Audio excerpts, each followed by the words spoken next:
all of their tech ideas, some practical, some neat, and some just crazy. But one, I think it was Joe Allen, who's written a book on transhumanism, went and he said this is the toy show for the people of Davos, the World Economic Forum. I thought that was an interesting description. So in terms of wars and rumors of wars, this thing, Ecuador, I have some friends in Ecuador. So what happened in Ecuador was that they had some drug cartel leaders in prison. There's tremendous, and I have friends that live in Ecuador, I should say, I know people in Ecuador. And the word that and you can just get this from the article, this is from the New York Times this morning, there's tremendous corruption in Ecuador. One of the things that Ecuador has done is Ecuador has become an important link in China's Belt and Road Initiative. China has come in there and built some big dams.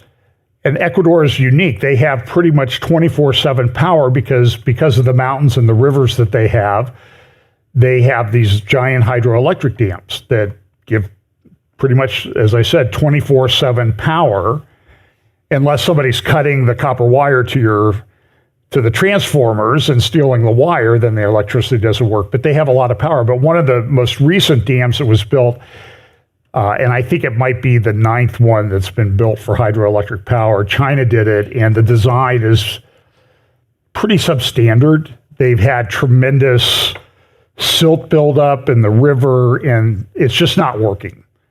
But China says, listen, we built this, you signed the contract, you essentially mortgage natural assets, so we're going to take those assets to cover us. And one of the things that Ecuador does have is oil, and China's always looking for oil. When I think of China sometimes, the Chinese Communist Party government, not the Chinese people necessarily, but the government in charge, I kind of think of them, remember the movie Independence Day, where you had these big spaceships going from planet to planet, kind of like locusts eating up all of the natural assets of each planet. It's kind of how I view the way the Chinese Communist Party operates a good bit. In Russia, they're still having these, the war is still going. It's not going very well for Ukraine. And it's a war, it's turned into a war of attrition. Russia's lost a lot of men. Ukraine's lost lots of men. And Ukraine, I just don't know how Ukraine recovers as a society going forward. I know there are big plans for Ukraine, but they've really lost a lot of people in the current generation. Millions of people have fled the country. I just don't know how it comes back. And when you're in a war of attrition with a country that's 4 times your size, it's pretty hard to keep up unless you just have tremendous weapons stores, which Ukraine does not. And Ukraine, a lot of people have provided that to Ukraine, and now a lot of countries, including the United States, have depleted large portions of their weapons store so that if there's another conflict, there's a big problem.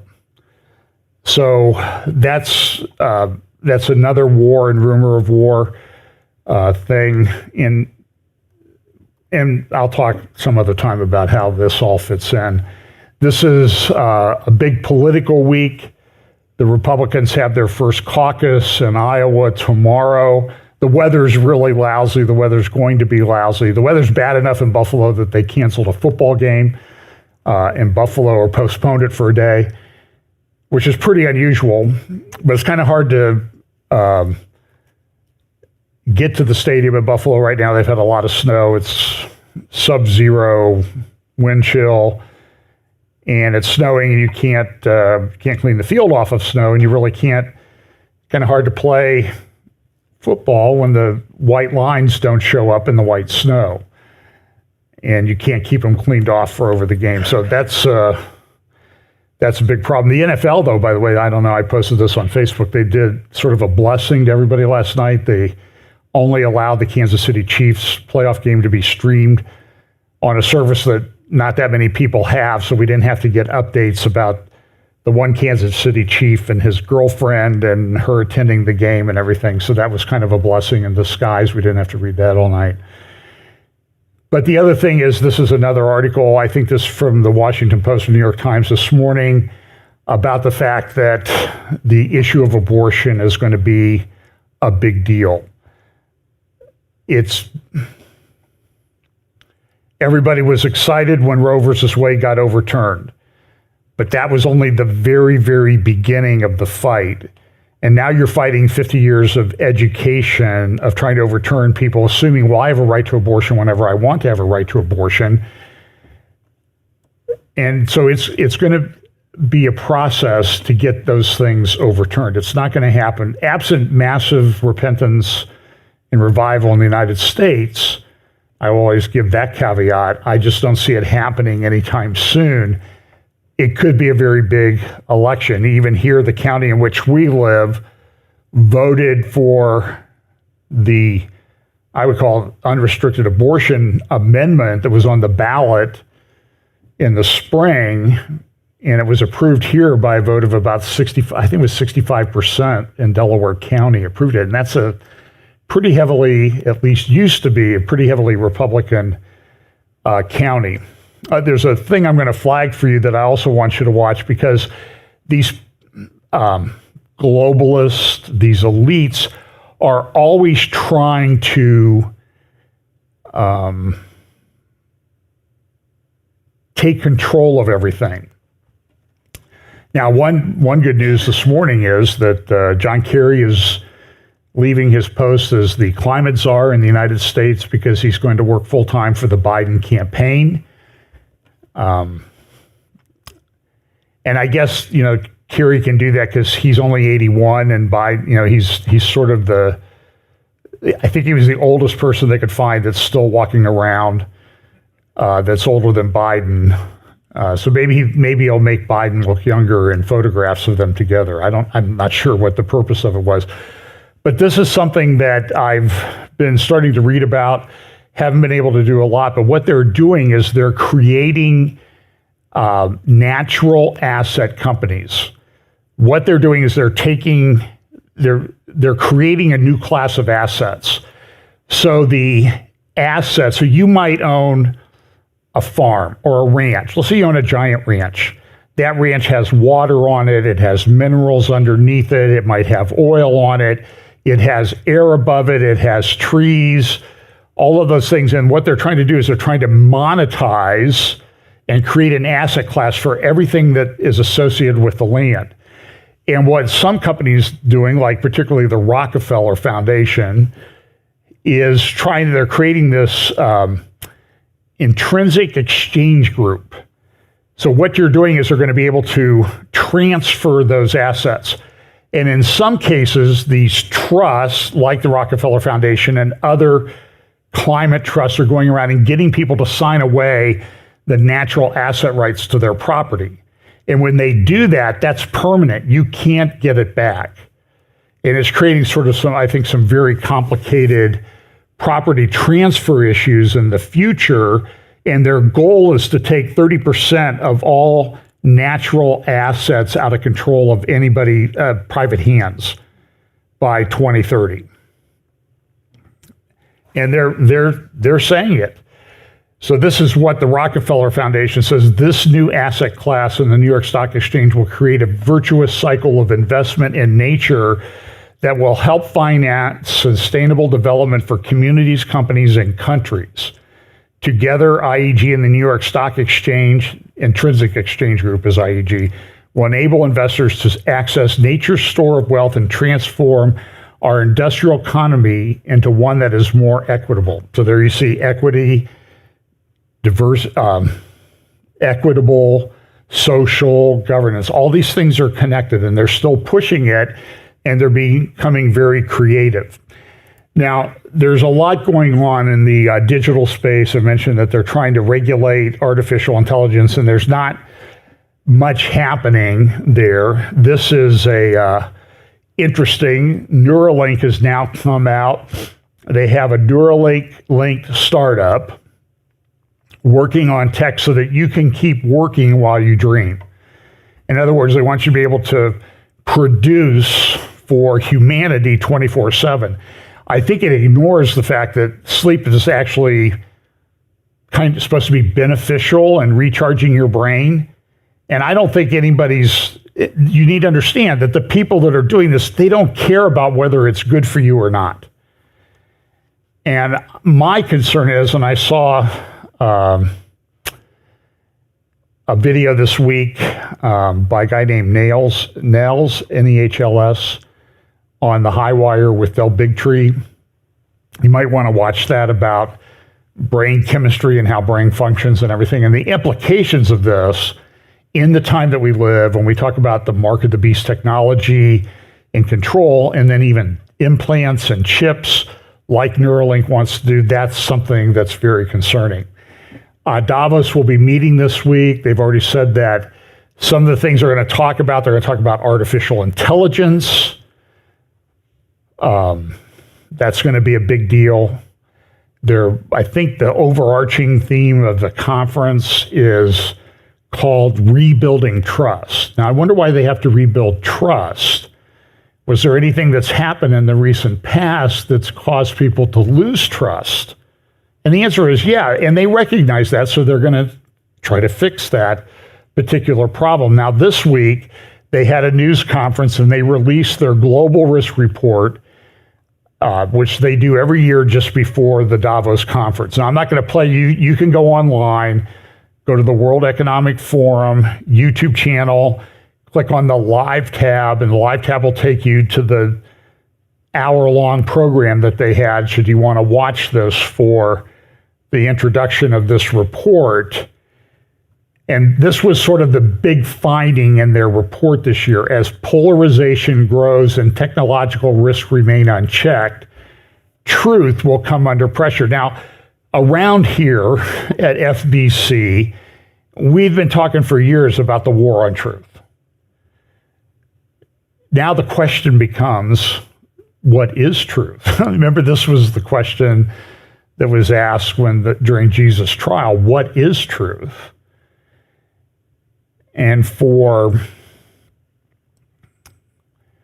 I think I started studying the postmodern effect at least 25 years ago, talking about it at conferences, about the war on truth, and the truth was becoming very relative. And now we see this happening all the time. So you turn on any channel, news talk, whatever, and people are pushing narratives at you all the time.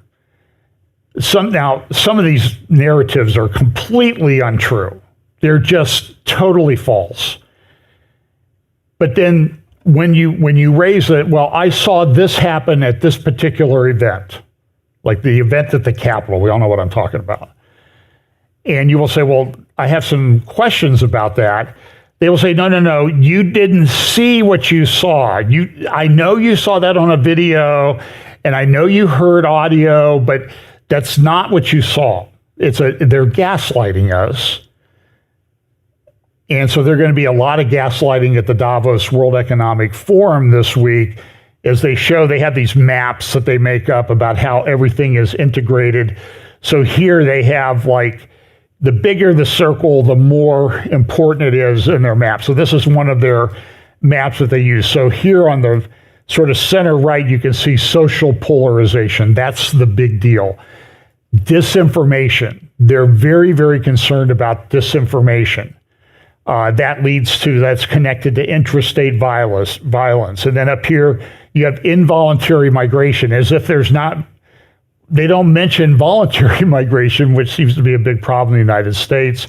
Down here, big things that are connected: economic downturn, asset bubble burst, even though they're creating these new asset classes, debt, unemployment, illicit economic activity. So you can see how they've kind of connected all these things. But in the upper right-hand corner, they have misinformation and disinformation.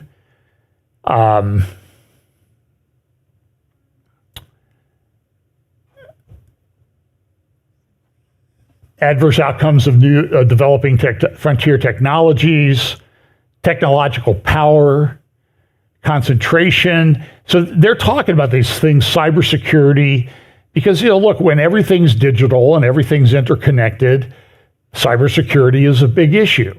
And there are going to be bad people in the world that are going to try to take advantage of that.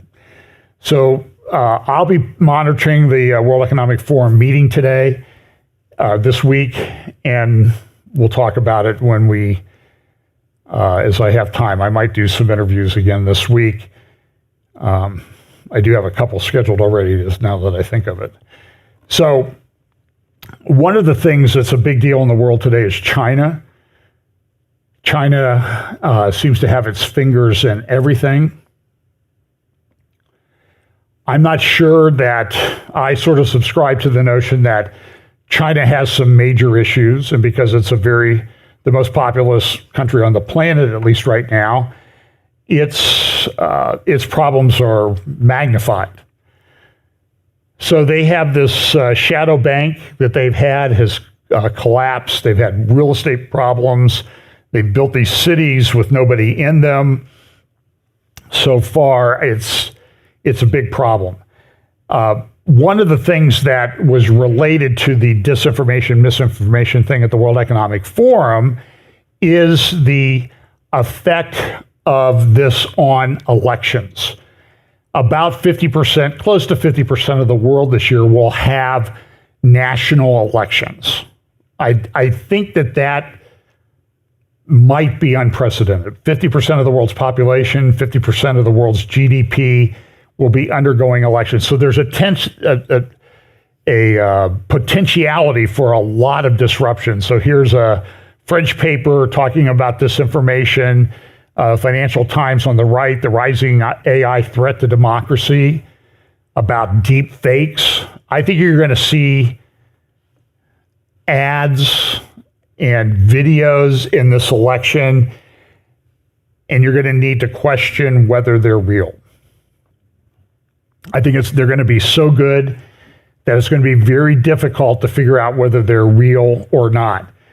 This is from the Washington Post the other day. 2024 brings worldwide wave of elections with global democracy on the ballot.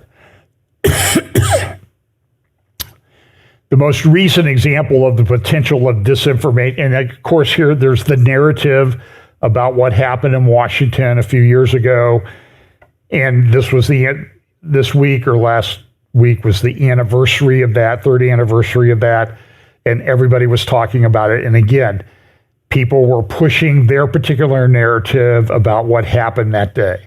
I think some bad things happened that day, but I think some things were overblown, and the government still continues to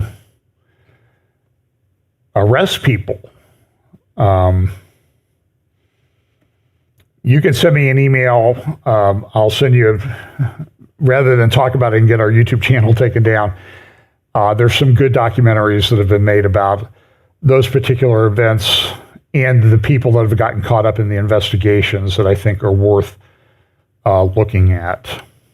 Very well done, very concerning if you're concerned about things like constitutional rights and fair trials and that sort of thing. And they continue to go after former President Trump. They're going to go after him. I mean, that's a given. And I have friends that cannot stand Trump. I have my own concerns about Trump. You could still be my friend and disagree with me on what's going on with him. My concern so much is not the person as much as what they're doing, because they're not going to stop with him. That's the concern that I have. And I think everybody should look at that and be concerned about that. I don't think he's getting special privilege by any stretch of the imagination. I had a friend suggest that to me this week. And I just disagree with him. He's still my friend, but we're just not going to be able to agree on that. Now, one of the most recent examples of disinformation in elections was the election in Taiwan. And this is kind of a big deal because the Chinese Communist Party had its favored, they favored a certain party to win. They had the elections yesterday, and this is very shocking. They had the it was either Friday or Saturday. They had the elections at the close of and they only voted on one day. They didn't have mail-in ballots. They didn't have absentee voting. You went and voted that day in Taiwan. It was on a paper ballot. They took those paper ballots. So it was either, certainly the results came out yesterday. So they closed the polls and they counted the votes, and now they have the results. It didn't take 3 or 4 weeks to get the results in where everything was done by machines, like here in the United States, which is kind of an interesting thing. People went, they showed their ID, they got to vote. Seems like that's a pretty simple way to operate an election. But there were, as they headed up to the election, there was a lot of propaganda. And this guy in this article, he says, look, I could put up videos with conspiracy theories and I'd get a lot of views and everything, but I'd rather take a reasonable approach and try to be truthful in what I put up. And as a result, he doesn't get the views that he used because he's not sensational. Well, what happened in the election was that Taiwan elected the candidate that was not favored by the Chinese Communist Party. In the past, the candidate has said that he would like to see an independent Taiwan. He sort of backed off of that. But people, of course, today it's kind of hard to find, or it's kind of hard to hide whatever you've said in the past. I have a friend. I'm not sure how to say this. I sort of noticed from some posts on social media that things might not be going the right way with that friend. And I asked Pam if she knew anything, and she said no. And I can tell you that it took me 10 minutes to find out what had happened, what had been going on, where she was living and what she was doing, and pretty much the exact problem that she had. Even though I had no knowledge of it, there was nothing posted by her about that. I didn't even try that hard to find out. I did it because I was concerned about her. It's not for the purpose of gossip. But, and so this guy has said in the past what he was doing. This guy who was elected has said that he's opposed to authoritarianism. China has made statements that they're going to invade Taiwan. They're going to take over Taiwan. And so that's the big concern is when is this going to happen? I think eventually they'll move, but I think they're having some economic problems right now. I don't know that their military forces are that strong. And I know as soon as I say that, I'll get emails from people saying, oh, you don't understand how strong they are, the strongest military on the planet. And I'm sorry, I can show you other people who've analyzed it and think to the contrary. And with most of these things, time will tell. I do think that China will eventually, when they think they're strong enough, move to take over Taiwan in a more dramatic fashion. They're already doing, for the last year, they've had like a drone swarm surrounding Taiwan in the air. These big drones flying around all the time. They do the balloon thing, just like they did the balloon over America. And by the way, I've been reading up on some of that. They think that China got unbelievable amounts of information from that balloon as it went over the United States. And when was that? Last year? 2022 or 2023? Just 2023. It's funny. That sort of shows another point is things happen so quickly and so many things happen that when you start to talk about that, when did that happen? Like 4 years ago? Oh, no, that was like 3 months ago. It's hard to keep track of what the time is. So, but China has a demographic problem. Eventually it will, and I think it's already starting to drive how they view things going in the future.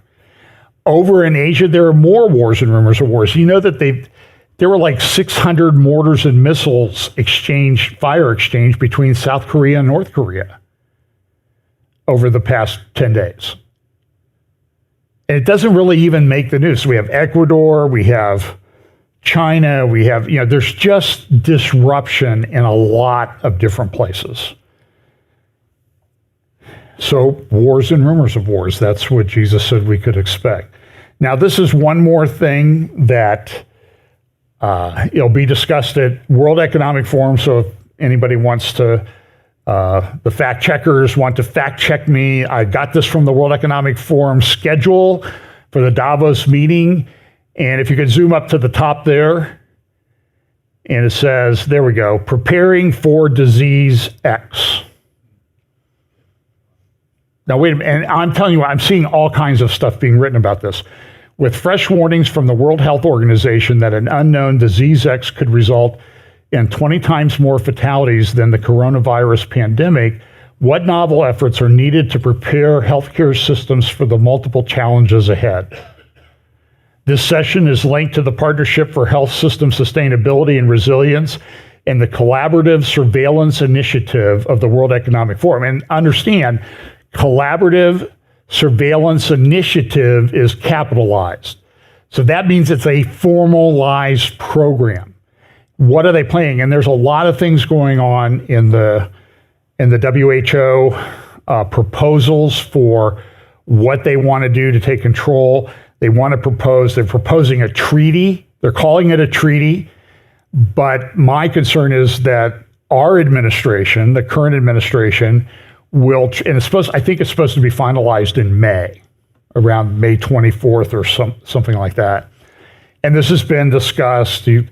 I think Michelle Bachmann's done a lot of things on it. Other, various conservative outlets have talked about what's going on with the WHO. And of course, when everybody says, we have concerns about it, that's misinformation, that's disinformation. Well, this is in their own documents, what they want to do. And the concern here is that under our Constitution, that if there's a treaty entered into by the executive branch, it has to be approved by Congress. I think it's a 2/3 vote. I think it's a 2/3 vote of the Senate. I'm not sure if the House gets to vote on that, but you remember, and we have recent examples of the second Obama administration, this being the third one that we're in the midst of right now, it appears to me and a lot of other people.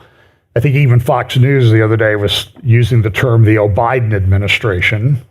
I should have I said that. Now, look, maybe somebody else said it first. I'm not taking credit for saying it first. And when I said it, it was as I've been prone to do in my life, public speaking, this happens, slip of the tongue.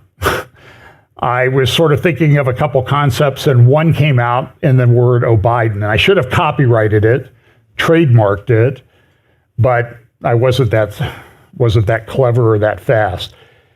Because I think that's what's going on. And so in the second Obama administration, I guess it would have been an Biden administration at that time too, they did the JCPOA with Iran. And with the JCPOA with Iran, that gave a lot of relief to Iran. And remember, there was billions of dollars of cash that got transferred to Iran under that. It really was in the format of a treaty, but Obama said, no. It's just and I believe his Secretary of State was a guy named John Kerry at the time. This is just and the Assistant Secretary of State was a guy named Anthony Blinken. This is just an agreement. It's not a treaty. And it was a way to just avoid this little thing called the Constitution, because it would have never got passed. It would have got voted down 2-1 rather than approved 2-1, which would have been required.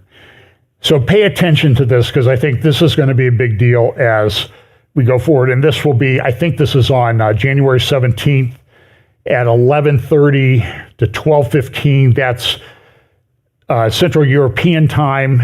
So I think they're 6 hours ahead of us. So this will be at 5:30 Wednesday morning if you want to get up that early and watch what our elite bettors have planned for us on this particular topic and how they're going to implement this with the Collaborative Surveillance Initiative, CSI. Just something about that doesn't sound like it's something that I really want implemented or that we should really want implemented. I'm just going to bring this up as kind of a Boeing's having a lot of problems. We flew on a 737 MAX 8 jet when we came back from California in August or July. And I love that plane. It's because they don't have first class, which I rarely fly in anyway. It's got the most legroom of any plane on the plane because the seats are thinner. And so, of course, you have more legroom. And I'm a tall guy, so that is an important thing. But here on this Alaska Airlines, they had an exit door. It was covered over. They put like a plug in it because of the way Alaska Airlines configures, they didn't need that extra exit. And what happened in mid-flight was the plug blew out at 16,000 feet. The plane was going about 440 miles per hour. And one of the interesting stories is somebody's cell phone got sucked out the window and fell 16,000 feet. And they found it, and it was still working. And so my question was, I wonder how many ads for like parachutes or airline safety and everything came into the phone on the way down. That would be kind of an interesting study, I think. That's how my mind works. So but as we get more globalized and everything, this is going to be an increasing issue. So fortunately, nobody got injured here. Now, most of the rest of the time, I'm going to talk about Israel, Gaza, the North, Lebanon, the International Court of Justice, and these sort of things as we finish up. And I have a couple long clips that I'm going to play, so I'm going to try to get to those so you don't have to listen to me drone on. You can listen to somebody else drone on. And one of them's a lawyer. Okay, so that's good. We like lawyers around here. This is a big problem. I do not see personally how Israel resolves this without a war in the north. And I would say not only a war in the north, but potentially a war in the West Bank. So they're winding down some in Gaza. They've said that the northern third of Gaza is pretty much under control. They're now into 100 days. This is the second longest war in the history of Israel. The 1948-49 War of Independence being longer. So this has been a long war. This thing in Gaza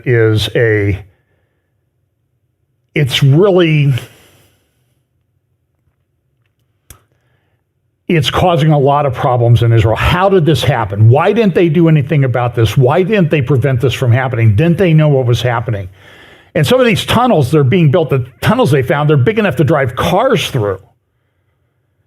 How did they get away with that? And I'll have a few articles. There's a few articles linked in the show notes, the description of this video that you may want to read from the Begin Sadat Center.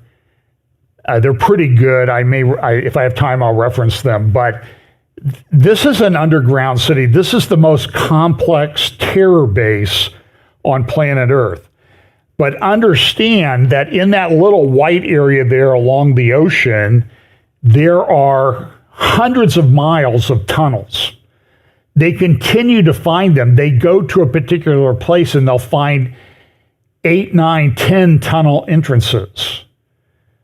And people are popping up out of these tunnels and shooting them because they've hid weapons all over the place. It's very complex and they're very organized. But understand that On the Lebanon border in the north, that's up there in that mountainous region, it's in the black area to the north of those mountains, it's believed that Hezbollah has a far more complex base. And whereas Gaza might have had 15 or 20,000 rockets to fire, and they continue to fire them, even though there's Israeli soldiers all over the place in the Gaza Strip, Hezbollah has 10 times or more, 15 times as many rockets as Hamas had. And some of the ones in Lebanon and Syria are much more sophisticated. They're precision guidance. And the fear is that they'll launch a massive barrage. Israel will shoot down the missiles with their Iron Dome. They'll deplete Iron Dome, and then Hamas will bring out the good stuff, the precision guided things that can reach all the way across Israel from Lebanon. It's a major problem. There's also concern that as Israel is withdrawing troops from the north and sending them home, some are being sent home with orders to report back in a month or so because it's believed that there's going to be a war in the north and they'll need them. But it's interesting that, and a lot of these soldiers are reserves. These 3 months ago, these guys had jobs. They were accountants, technicians, shop owners, whatever people do for a living in Israel. Might be a lawyer, might be a school teacher. And now they're in the reserves and they're fighting a war, and they've gone through a lot. They've gone through a lot of training, but sadly, close to 200 since the Gaza operation started in earnest have been killed.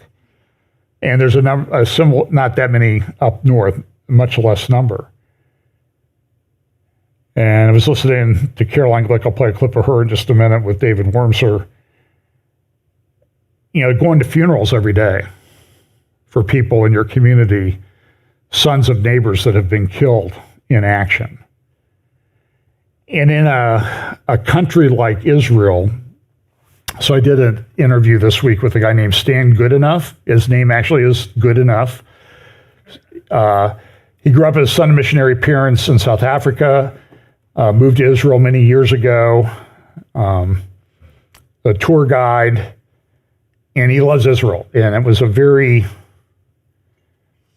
I love Stan. Stan is a very intelligent thinker, understands the issue of Israel and the Bible and how it fits in God's plan. And it was just happenstance I met him. I was with Bill Koenig and Brian Schrager. Bill said, hey, I'm meeting some guys down at this hotel. So Pam and I were staying in Jerusalem. Pam said, I'm tired, you guys go. And I go there and there's Stan. So that was almost 7 years ago, and Stan's still a friend. And so if you want to listen to that, go to our YouTube channel and just look up Stan Goodenough. But Stan, it just was a very interesting perspective. And what it shows, though, when you make a friend in Israel, it's like you become friends with everybody else that they know almost immediately. So we've been there a number of times. I meet people every time we go, and they become your friends. And then everybody who's a friend of theirs becomes a friend of yours. Because it's a small country. There's only 9 million people, about as many people as there are in New York City area. And so you become connected to almost within a couple degrees of separation of everybody in the country you're connected to very quickly. So when these funerals happen, it's very troubling.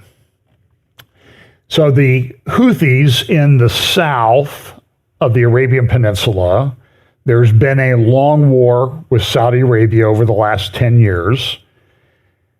I'm guessing that somewhere around 300,000 or 400,000 people in Yemen. The Houthis are controlling part of Yemen at the southern end of the Arabian Peninsula. And it's one of these countries where, we don't really think that much about all the people that live in Yemen, but in Yemen, there are about 4 times as many people as live in Israel. So if Israel's 9.5 million, it's 35 to 38 million in Yemen, And they've had a war. It's a very poor country in many respects, but they're an Iranian, the Houthis are an Iranian proxy. They're Shia. They oppose the Saudi government. They oppose the Yemen government. And so there's been a civil war there for a long time. And right now it's kind of in a state of truce, but they don't like Israel. So they started attacking ships in the strait there along the Red Sea, leading up to Israel. And they're saying, no Israel ships can go through here, and it's affecting world shipping. So here's the Times of London yesterday, Houthis on the warpath. And what happened was that the United States went in and attacked their bases. About 72 areas were struck by U.S. missiles in the south of the Arabian Peninsula. Here's a little bit closer map. You can see the Houthis control that area where the strikes took place. The strikes were done by the United States and the UK. And now everybody's upset. Joe Biden's leading us into another war. But the war has a practical effect. It's affecting Mideast shipping. There's a lot of oil that comes through there. There are a lot of the world's goods, somewhere between 15 to 20, maybe 25%, depending on the materials that you're looking at, come through that particular strait in the south. So there's been this attack. This is an opinion piece in today's Times of London, that action was vital, but there will be Red Sea repercussions. And now everybody's upset that they've done this attack and the war's going to widen. And I understand that. But what do you do when world shipping is being affected? In the United States, whether you like it or not, one of the reasons why the United States has its status as the world reserve currency, which is under attack by the BRICS. I don't know how quickly that'll happen. I think eventually it will be no longer the world's reserve currency. The BRICS added a number of countries on January 1st, Saudi Arabia, United Arab Emirates, to the original group of South Africa, Brazil, South Africa, Russia, China, and India. But one of the things they don't have yet is they don't have like their own currency to serve as the world's reserve currency to conduct world trade in. That takes time to put together. It could come about, look, everything is accelerated now. It could come about very quickly, but they're not there yet. But they're trying. And the U.S., though, has provided essentially security for the world's oceans to allow free trade. And because of that, the United States has gone to world reserve currency status. It used to be Great Britain. Great Britain used to do that, but then it fell on hard times. And after World War II, there was a transition to the United States. And it's good for the United States economy. I think you don't want to live in a country that's not the world reserve currency. That's my thinking, because it makes my life better. So I'm very self-centered, I guess, when it comes to that particular thing. But this is affecting world trade. The head of a big shipping company, Maersk, has said, listen, this is causing a lot of disruption. It's causing very long transit times. Tesla came out and announced this week that they're shutting down a plant in Germany that makes electric cars because they can't get the components in time. So they're going to shut down for 2 weeks, which is about the length of time that a ship that would have gone through the Red Sea, through the Suez Canal, into the Mediterranean to get to Germany, now has to go all the way around the Horn of Africa, and it adds roughly 2 weeks transit time, but it has an economic cost to it. So people who work at Tesla in Germany are going to be out of work for a couple of weeks. By the way, I saw it, as you know, in the United States. In Canada, it's very cold. I think it was 5 below when I came to church this morning. And it's much worse out in Canada, I saw places where Calgary, Edmonton were 45 below zero without the wind chill yesterday. I saw a Twitter post by a guy who lives in Saskatoon or Saskatchewan, and he was traveling to Saskatoon, and he stopped at a place where there was a Tesla charging station. As we drove across Canada, you would see these charging stations that never had anybody there, but there was a guy there. The businesses by the charging station were closed because of the weather. And so the guy asked him, he said, well, how's this Tesla working for you in this sub-zero weather? And he says, well, not so great because it's taking much longer to charge. So he was sitting there, and because it was 40 below zero, he had to have the heater on in the car, which was draining the battery as he charged it. So it's taking him 2 or 3 times longer to charge it to a partial charge than it normally would because he had the heater on, and he had been there for a few hours charging it to about 70% capacity, I think the Twitter post said, and he had spent $100 charging his car. And he says it cuts the range down. He goes, and I don't really like the car in the winter because of that, because the range goes down, because the batteries aren't as efficient in the cold. He said, no, I don't really like it that much in the summer because when it's really, really hot, the air conditioning has to run and drain the battery pretty fast too. Hertz came out with an announcement this week that they had put a lot of electric vehicles into their fleet. Like when I went to Scotland, there were a lot of options to rent an electric car. But I'm sort of looking like, here's where I want to go. This is how far it is. This is the range. And some of these only have a range of a couple hundred miles. So I'm thinking like, I don't know how much time I want to spend charging my car when I want to be sightseeing or playing golf. I did be able to work some golf in Scotland. And Hertz came out and said they're selling off most of their electric vehicles that they have in their fleet. So if you're looking for a deal on an electric vehicle that doesn't have much range, you might check out Hertz because they're going to be selling them. But this is a big problem. So this is this attack going, the light area there at the south, that's the area controlled by the Houthis. That was attacked by the United States and UK. The dark area is this, the Yemen government controls. And then the yellowish area, the light, very light area, that's Al-Qaeda in the Arabian Peninsula organization. So the concern is this going to cause a bigger Middle East war? The Houthis are really fired up. They had this massive demonstration in their capital, Sana'a, yesterday, maybe 1 million people there. Pretty impressive. This is Khomeini. The crimes of the Zionist entity will not be forgotten even after the disappearance of this entity from the face of the earth.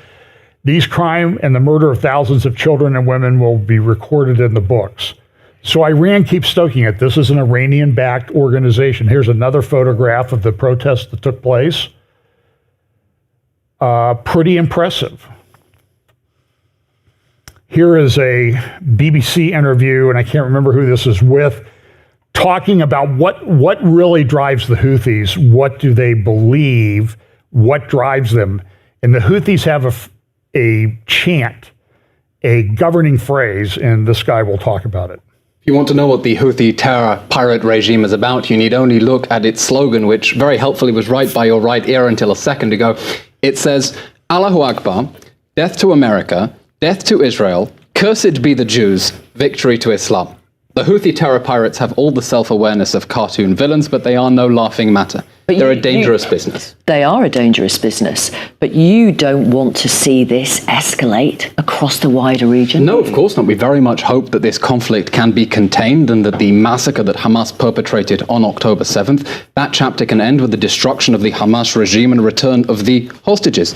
But I think that the escalation tonight reminds us of the importance of the UK-Israel alliance, because we find ourselves both fighting different proxies of the same Iranian regime. In Gaza, we're fighting against the Hamas rapist Zionist regime, which perpetrated the brutal massacre of 1,200 people on October 7 and took 250 people hostage. And now we find the UK and the US fighting the Houthi pirate regime, which is also aligned in a proxy of Iran. And that reminds us that in the grand scheme of things, in the big fight for international peace and security, the UK and Israel are on the same side.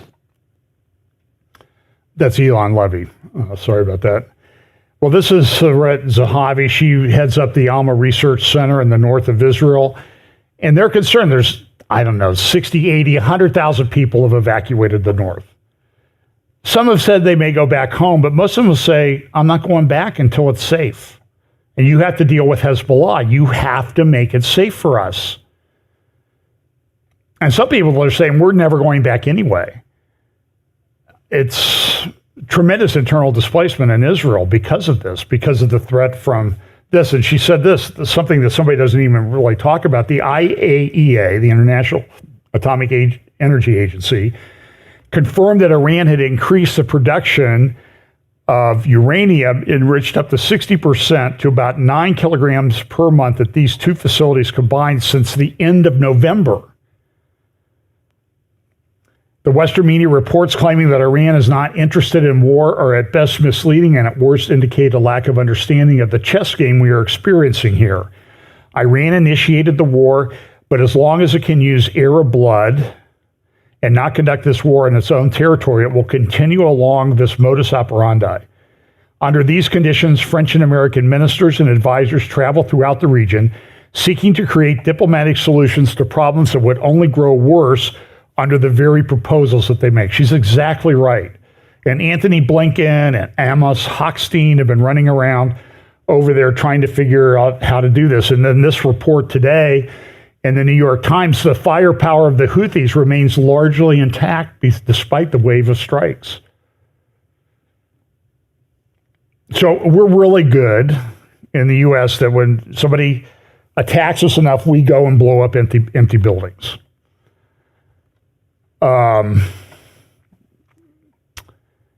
And this is from the New York Times this morning. The big question is whether this can be contained.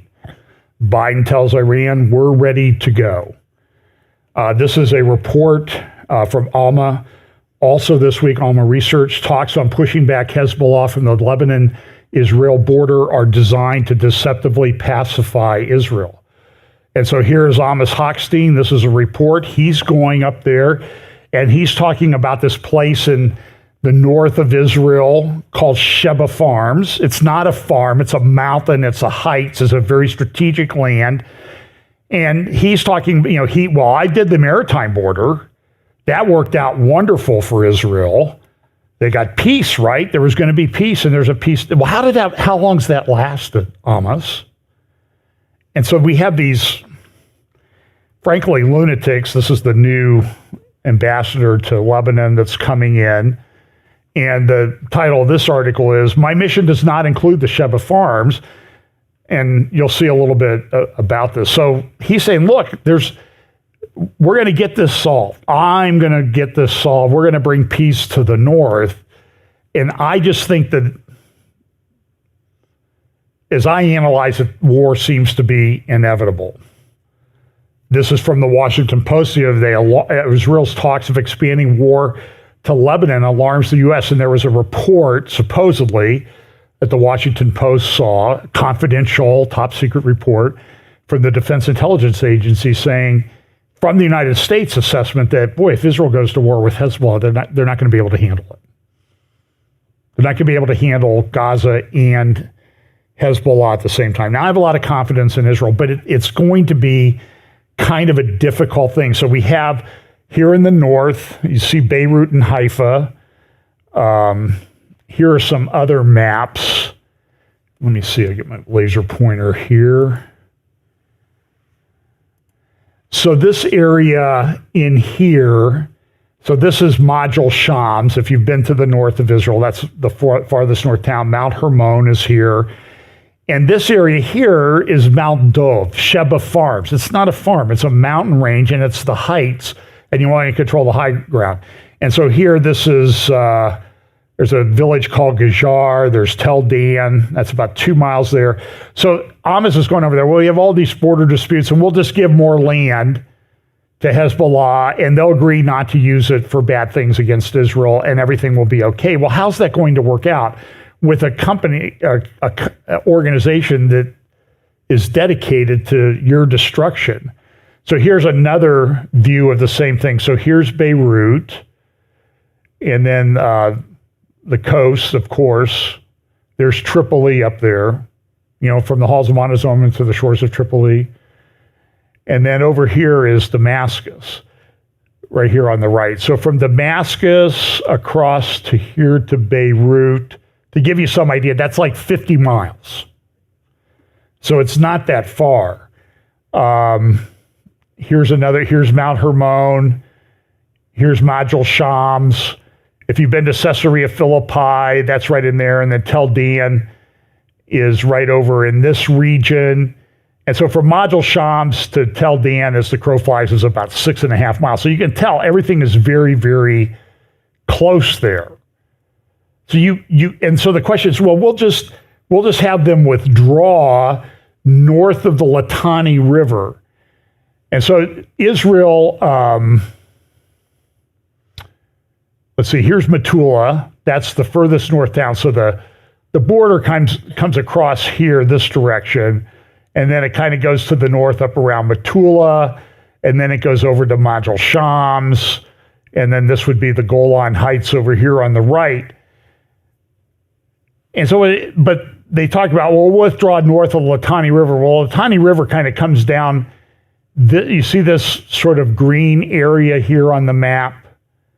That's the Litani River, and it goes over to the ocean here between Tyre and Sidon. You might recognize those names from the Bible. You might recognize them from Psalm 83, and I think that that's kind of an important thing. So the goal is we're going to get them to move north of the Litani River, and then everything will be okay. Here's a discussion between Caroline Glick and David Wormser from the Center for Security Policy here in the United States, talking about this particular situation and the U.S. influence. Stan Goodenough in my interview the other day said, it's pretty clear now that the United States is an enemy of Israel, and I can't disagree with that at all. The United States government, of course. Here we go. Caroline and David Wormser. Let me just add to that. I guess there are two things that I'd like you. One of them is that the Americans have used this dispute to informally but very clearly rescind U.S. recognition of Israeli sovereignty over the Golan Heights. They were saying that the border corrections were only going to be dealing with the blue line, and that Hezbollah has a dispute with Syria over the Sheba Farms. No, the Sheba Farms is Mount Dove. I hate that terminology because it sounds like it's just this little ranch or something. And it's a huge mountain range that is one of the most strategic heights in the Golan Heights, and it's a crazy talk even to talk about it. But everybody seems to think that you can delude everybody by using this fake terminology of calling it a farm. It's crazy, but that means that the United States doesn't recognize Israeli sovereignty over the Golan Heights, and they did this in the UN Security Council deliberations about reinstating the UNIFIL mandate, I think, in South Lebanon. And then the other aspect to it that if you have a chance, if you want to discuss, is that the only thing that may force Israel to think, or is compelling Israel to think strategically about what's happening, is that the residents refuse to go back home. And they're saying, look, no, we're not going to accept some fake concept that's going to supposedly move the Radwan forces away from our doorsteps. It's not irrelevant. It's not real. And we're not going home so long as these forces exist and they're poised against us, whether it's from a distance of 5 meters or 15 kilometers. We don't really care. No. And so that places tremendous pressure on the government as well to take this seriously. Yeah, the government's under a lot of pressure to deal with this seriously from exactly the dynamics you mentioned. Look, we're not tolerating, the United States is not tolerating the depopulation of the northern half of Gaza. which is going to be a problem because you're going to have all sorts of people coming back into northern Gaza who are dressed as civilians. They have probably We're having it now already. It's already started. Yeah, exactly. We're buried and hidden in slicks of weapons. They get back in and they shoot Israeli soldiers and they reconstitute very rapidly. I doubt if we don't tolerate the depopulation of the northern half of Gaza that we're going to tolerate the depopulation of Lebanon south of the Litani River. And if civilians are allowed back in south of the Litani River, there are lots of tunnels. There's lots of weapons. The red is the Litani River. The yellow is the border. It will last a week, and Hamas and Hezbollah will be back. It's a delusional idea. And if you think UNIFIL will do anything, UNIFIL was responsible for stopping. Israel was up to the Litani River in 2006. It isn't that as part of UN Security Council Resolution 1701, Hezbollah withdrew to the Litani River. Israel was on the Litani River. Israel withdrew. Hezbollah was to be barred from re-entering those territories, and UNIFIL was supposed to enforce that. So again, the word delusion keeps coming up. It's delusional to think that anything like that is possible right now. But I'm glad you raised this issue of the blue line and the American position. Amos Hochstein is going there next week, and according to Arab press reports, this is what he said, which is that he will not deal with the Shabba Farms hard dove issue because it is an issue between Lebanon and Syria. It is part of the Golan Heights. The United States recognized the Golan Heights. Even if part of Israel. It's a good idea, it's not a good idea, but even if you think it's a good idea to negotiate that border, that is a border now, according to what we have recognized. Israel is the party and Lebanon is the party. And that Israel and Lebanon are the only two ones who should be in the room on this. To now say it is a Lebanese-Syrian issue and not an Israeli-Lebanese issue de-recognizes the Golan Heights. And I'm mystified as to why the Israeli government isn't going through the roof. This is one where they have everybody on America on their side. The Israeli government is not going through the roof on anything. And, that also speaks to what we were talking about before. The left in Israel, Benny Gantz, very, prominently featured among them, and Yair Lapid, and down to the last, talkbacker on Twitter, they all say that we owe our survival to the United States, that we only are able to fight because of America.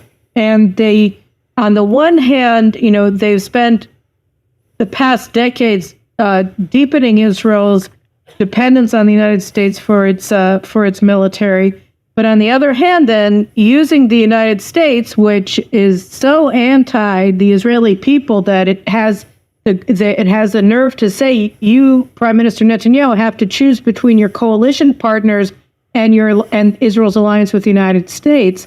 And so now they're saying, we cannot stand up to the United States, which is demanding that we stand down in Gaza, that's demanding that we stand down in Lebanon, both in and of themselves, and certainly both of them together place our very existence in question and, in fact, in doubt, because we're dependent on America. And so the question is, can Israel defy America? I mean, what would be the price? First of all, so give me the response. Yes. Israel is currently mentally putting itself in the position not of being dependent on America, but being dependent on a crew of staffers in the White House and in the State Department who are anti-Israeli. They are not America. They are staffers in a current administration. There's a whole world of America beyond them. There's Congress, there's the American people, there's political pressures. Israel is paralyzing itself in fear of a group of people it could circumvent. Well, that's true. And Melanie Phillips at JNS has an excellent article about the similar problem in the UK, about this anti-Israel faction within the government and academia, just like we have here in the United States. So she has an article, it's titled, there's a link in the description, Chilling Winds Towards Israel from Britain and America. Melanie, like Caroline and David Wormser, these are just great thinkers that understand the issue. So, and she says, listen, this is going on. So this is what she says. In both Britain and America, obsessional hostility to Israel seems to be coursing through the structures of organized society. I love the way she writes. In America, 17 anonymous Biden campaign staffers called directly on the president to push for a permanent ceasefire in Gaza. In other words, Israel's surrender to Hamas. This followed similar letters from 500 political appointees. You think the election in a few months is important in the United States? Like, to get rid of these people? Now, like at the end of the last administration, what they did was they took a lot of political appointees and they put them in protected jobs. So my position is what they ought to do is they ought to find out who all those people are. And if you can't get rid of them because of the way the statutes and rules and labor agreements say, put them in a giant Faraday cage. You know what a Faraday cage is? It's like where no internet gets in or out. Stick them in there at a desk. I'm not even giving them a desk. Give them a chair. They have to deposit their cell phones when they go in there each day. They get paid. They get their benefits, and they sit there all day, and they do nothing. And because they can do nothing, they don't do any damage. And this is actually a plan of one of the presidential candidates. And I'm fully on board with it. So 500 political employees and staff members from 40 government agencies, White House interns, and staffers on Capitol Hill were telling Biden, we disagree with what you're doing, Mr. Bossman. In Britain, a former civil servant, Anna Stanley, wrote a blistering article for Fathom about a counterterrorism course she attended at King's College London before the October 7th pogrom. This course was designed for civil servants and professionals in counterterrorism from various government departments. They heard presentations by lecturers and research fellows, amongst whom were people who had formerly served as a defense minister and a senior official at the Foreign and Commonwealth Office, and as top officials at the Home Office and the GCHQ intelligence agencies. Some of these lectures, wrote Stanley, relayed typical postmodern identity politics. They taught, with no constraining viewpoint, that one man's freedom fighter is another man's terrorist. Labeling an organization terrorist was described as a problem because, quote, it implies a moral judgment, unquote. This is the UK. This happens in America all the time. Nobody really talks about it that much. She recounted, this is a quote, in the introduction, one slide read, condemning terrorism is to endorse the power of the strong over the weak, a dangerous conclusion breeding anti-Israel positions. In this perspective, Israel is seen as a powerful aggressor and the Palestinians militarily disadvantaged in asymmetric warfare. And this is why the judicial reform thing, I disagree with. I have very good friends in Israel who think I'm a lunatic on this. I think judicial reform was required because the Supreme Court has been putting in place rules in Israel, the self-appointed Supreme Court, the way they've organized the rules, talking about proportionality in military engagements. I like what Rush Limbaugh used to say, and I'm a Christian, okay, but he used to say, listen, the purpose of a military is to kill people and break things. And how you determine at the end of a war if you've been successful is if your military has killed more people and broken more things than the other guys. And proportionality has nothing to do with it. Now, that's not very loving, I understand this, but this is, you need to understand the nature of the enemy that people are facing here. One lecturer reported Stanley rubbished a guy named Shawcross by describing him as the type of person who would say all current counterterrorism professionals are woke. He is of that ilk. The lecturer also claimed that the British writer Douglas Murray and American commentator Joe Rogan are both examples of the far right. And somebody said, well, should they be suppressed? And the response was, they have millions of followers. To deplatform them would cause issues, so society needs to find other ways to suppress them. Get this article. This is an important article. So this is a big problem. Remember, we have this memorandum of understanding that was signed back in 2016 in September, just before the election, about what Israel can do and the restrictions that are put on it in terms of getting military aid from the United States. This is an advocacy for a thin constitution. Another article from the Times of the UK saying, there's so much going on that we're in the midst of a defense crisis, and maybe Europe needs to come together to do that. So that's something else. So this week, I'm going to finish with this. I have tons of other stuff. So I'm going to make a couple articles that I want you to look at. I will say that first. This is an article by Jonathan Spire about the long fight to disarm Hamas. It's in the Middle East Forum. It was published originally in the Australian in Australia. Excellent article. Got a lot of good stories. Jonathan's one of the best, if not the best, war correspondents in the Middle East. I hope to interview him sometime in the near future. Very interesting man. So you want to get a copy of that. And then over at the Begin Sadat Center, there's a 3-part series about a new existential war. This is the title page from part 3. Forming a clear post-war national vision means returning to the roots of Zionism. And it's written by a retired major general in the Israeli Defense Force. 3 parts. All the links to that are in our description below. I would highly recommend it, whether you agree with it or not. I thought it was very well thought out, very well written, and something that needed to be said.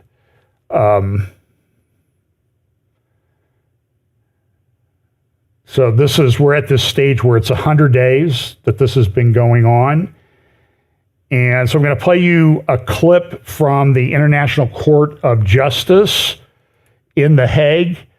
They had their panel there. South Africa brought a case of genocide against Israel, which is kind of interesting that South Africa would do this, where they are actually killing farmers of a certain race.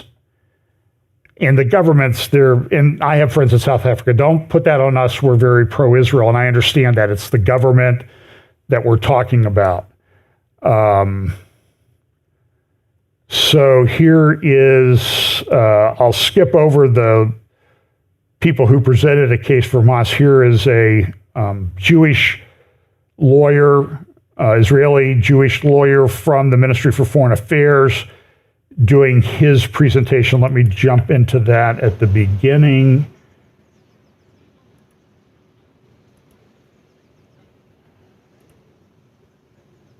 Let's see here. You see the protests out there. Okay, here we go. Madam President, distinguished members of the court, it is an honor to appear before you again on behalf of the State of Israel. The State of Israel is singularly aware of why the Genocide Convention, which has been invoked in these proceedings, was adopted. Seared in our collective memory is the systematic murder of 6 million Jews as part of a premeditated and heinous program for their total annihilation.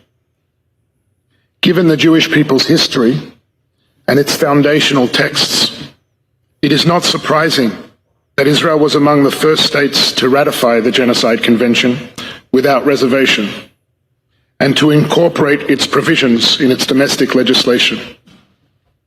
For some, the promise of never again for all peoples is a slogan. For Israel, it is the highest moral obligation. Raphael Lemkin, a Polish Jew who witnessed the unspeakable horrors of the Holocaust, is credited with coining the term genocide. He helped the world recognize that the existing legal lexicon was simply inadequate to capture the devastating evil that the Nazi Holocaust unleashed. The applicant has now sought to invoke this term in the context of Israel's conduct in a war it did not start and did not want. A war in which Israel is defending itself against Hamas, Palestinian Islamic Jihad, and other terrorist organizations whose brutality knows no bounds. The civilian suffering in this war, like in all wars, is tragic. It is heartbreaking. The harsh realities of the current hostilities are made especially agonizing for civilians, given Hamas's reprehensible strategy of seeking to maximize civilian harm to both Israelis and Palestinians, even as Israel seeks to minimize it. But as this court has already made clear, the Genocide Convention was not designed to address the brutal impact of intensive hostilities on the civilian population, even when the use of force raises, quote, very serious issues of international law and involves enormous suffering and continuing loss of life, end quote. The convention was set apart to address a malevolent crime of the most exceptional severity. We live at a time when words are cheap. In an age of social media and identity politics, the temptation to reach for the most outrageous term, to vilify and demonize, has become for many irresistible. But if there is a place where words should still matter, where truth should still matter, it is surely a court of law. The applicant has regrettably put before the court a profoundly distorted factual and legal picture. The entirety of its case hinges on a deliberately curated, decontextualized, and manipulative description of the reality of current hostilities. South Africa purports to come to this court in the lofty position of a guardian of the interest of humanity. But in delegitimizing Israel's 75-year existence in its opening presentation yesterday, that broad commitment to humanity rang hollow. And in its sweeping counterfactual description of the Israeli-Palestinian conflict, it seemed to erase both Jewish history and any Palestinian agency or responsibility. Indeed, the delegitimization of Israel, since its very establishment in 1948 in the applicant's submissions, sounded barely distinguishable from Hamas's own rejectionist rhetoric. It is unsurprising, therefore, that in the applicant's telling, both Hamas's responsibility for the situation in Gaza and the very humanity of its Israeli victims are removed from view. The attempt to weaponize the term genocide against Israel in the present context does more than tell the court a grossly distorted story. And it does more than empty the word of its unique force and special meaning. It subverts the object and purpose of the convention itself, with ramifications for all states seeking to defend themselves against those who demonstrate total disdain for life and for the law. Madam President, members of the court, on Saturday, October 7th, a Jewish religious holiday, thousands of Hamas and other militants breached Israeli sovereign territory by sea, land, and air. I recommend you go and, I forget the gentleman's name off the top of my head. You can find it out on YouTube and on Twitter. There's a 9-minute clip. His whole talk was about 30 minutes. There was also another person who spoke on behalf of Israel, which was quite good as well. Here is this, like, for example, this is the New York Times this morning. The case against Israel is strong. Really, if what they say is true, everything is genocide. And that's just not just not true. And it's only genocide because Jews are involved. That's the core of the issue. For example, here's a South African paper today saying Israel failed miserably. Here's a brief response from Prime Minister Netanyahu. He's speaking in Hebrew, but you can read what he has to say. We're fighting terrorists.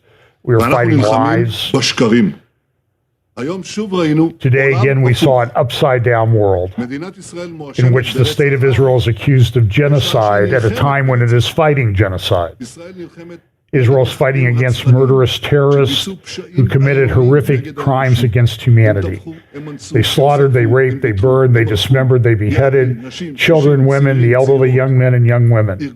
A terrorist organization carried out the worst crime against the Jewish people since the Holocaust. And now someone comes to defend it in the name of the Holocaust. What brazen gall, the world is upside down. And the IDF, the most moral army in the world, which does everything to avoid harming non-combatants, stands accused by the representatives of these monsters of genocide. South Africa's hypocrisy screams to the high heavens. Where was South Africa when millions of people were being murdered and uprooted from their homes in Syria and Yemen? By whom? By Hamas's partners. The world is upside down. Where were you? We know where we are. We will continue to fight the terrorists. We will continue to refute the lies. We will continue to uphold ourselves, our just right to defend ourselves and to ensure our future until total victory. So again, 100 days. You see a lot of this in the press. Saudis have come out. They're talking about, well, we're going to continue our talks with Iran. The stories in the Israeli press are just heartbreaking. The continued stories of the hostages, the soldiers being killed, that type of thing. And then this is a good article over at the Tablet. October 7th happened before in Hebron. I've talked about that before. Anthony Blink, and you should go read that article at the Tablet. I think the link is in the description below. October 7th happened before in Hebron. And the point is, when it happened in Hebron, it was 1929. What was missing in the slaughter of Jews in 1929? It was the same rhetoric being used now, but there was no Jewish state of Israel in 1929. So there was something bigger going on there. And the Hajj Aman al-Husseini fostered that by telling some lies, mainly that they were going to destroy the Al-Aqsa Mosque, which is now what we call the operation from Hamas was called Al-Aqsa Flood, because Israel's going to destroy Al-Aqsa Mosque. So that's here and there. Blinken was all over the Middle East this week. I'll spare you playing clips of his talk. And then this is in Israel Hayom, a newspaper this morning, looking at approval ratings and that sort of thing. People want a election. Likud and its coalition right now, based on polls, we get about 52 seats, which leaves 68 seats for other people, and maybe the government would change. And there's talk, we're going to do this now. A lot of people want it to happen right now. So that everything's sort of in a state of disruption. I have a lot more that I could say, but I'll save it for later. And listen, pray for the people over there. Look, they're innocent Palestinians that are being caught up in this, and they're being used as shields by a terrorist organization. The question is, how do you deal with it?